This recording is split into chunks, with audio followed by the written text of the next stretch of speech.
Era el 20 de mayo del año 325, cuando más de 300 obispos se reunieron en la ciudad de Nicea, ubicada en lo que hoy es el país de Turquía, para resolver la controversia teológica entre Alejandro de Alejandría y Arrio.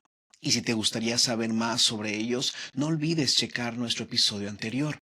Volviendo a Nicea, veamos la manera en la que el obispo e historiador Eusebio de Cesarea describe al grupo de obispos ahí presentes. Él, quien también era integrante de esta asamblea, escribe lo siguiente.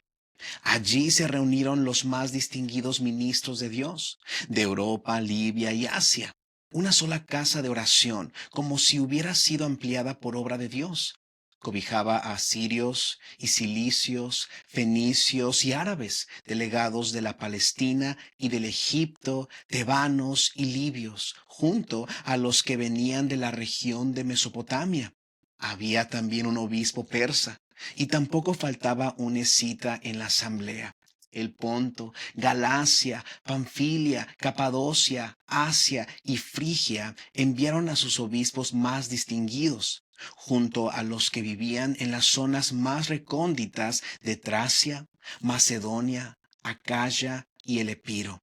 Hasta de la misma España, uno de gran fama se sentó como miembro de la gran asamblea. El obispo de Roma no pudo asistir debido a su avanzada edad, pero sus presbíteros lo representaron. Qué maravilloso debió haber sido poder presenciar ese primer concilio, donde, como bien relata el historiador contemporáneo Justo González, muchos de los presentes se conocían de oídas o por correspondencia, pero ahora, por primera vez en la historia de la Iglesia, podían tener una visión física de la universalidad de su fe.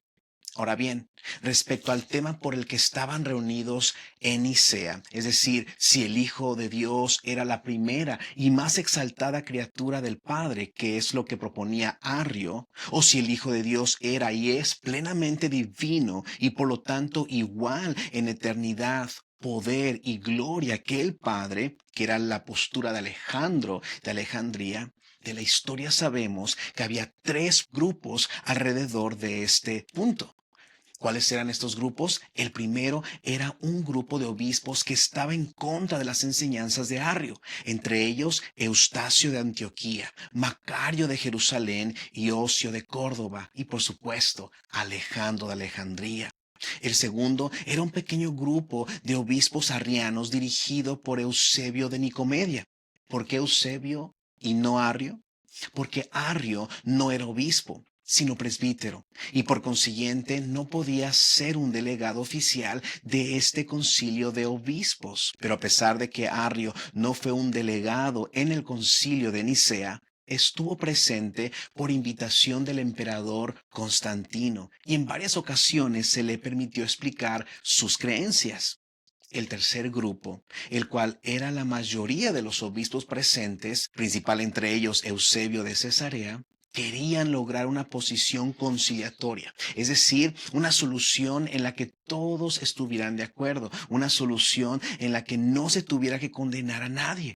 Pero esto cambió cuando este grupo mayoritario escuchó lo que realmente enseñaba Arrio y Eusebio de Nicomedia. El historiador Justo González comenta al respecto lo siguiente.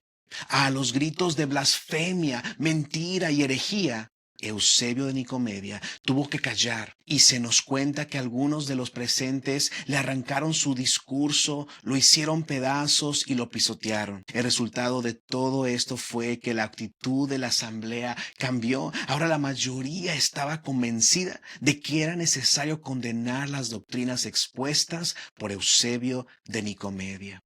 Y precisamente eso fue lo que hizo este concilio. Por un lado, condenaron las doctrinas de Arrio y por el otro lado, elaboraron algo que pudiera permanecer e identificar doctrinalmente a la Iglesia Universal. Elaboraron el Credo de Nicea, que como dijimos en el episodio número 3 de esta serie, es la base para el credo que hoy llamamos el Credo Niceno.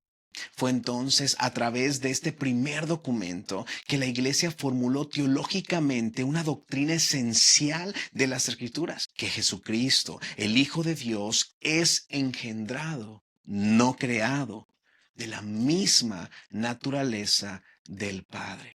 Y estando los obispos satisfechos con este credo, firmaron dicho documento. Solo unos pocos, como Eusebio de Nicomedia, decidieron no hacerlo. Ahora bien, es importante dejar en claro, a manera de aplicación, que este concilio y su credo no inventaron la doctrina de la divinidad de Cristo, como algunas personas creen. Más bien, confirmaron oficialmente y con gran precisión lo que las Escrituras siempre habían enseñado, que en el principio ya existía el Verbo, y el Verbo estaba con Dios, y el Verbo era Dios. Juan capítulo 1, versículo 1. Lo que hicieron entonces fue darle a la iglesia un lenguaje preciso que reflejaba fielmente la enseñanza bíblica de que Cristo Jesús es verdaderamente Dios y por lo tanto digno de la misma adoración que el Padre. Así que al que está sentado en el trono y al Cordero sea la alabanza, la honra, la gloria y el dominio por los siglos de los siglos. Apocalipsis capítulo 5, versículo 13. Y creo que todos podemos decir a eso, amén. Y yo soy el pastor Luis García. Gracias por acompañarnos a Teología para la Vida, un podcast del Ministerio Hispano de Misión a Norteamérica de la Iglesia Presbiteriana en América. Que el Dios Trino te bendiga.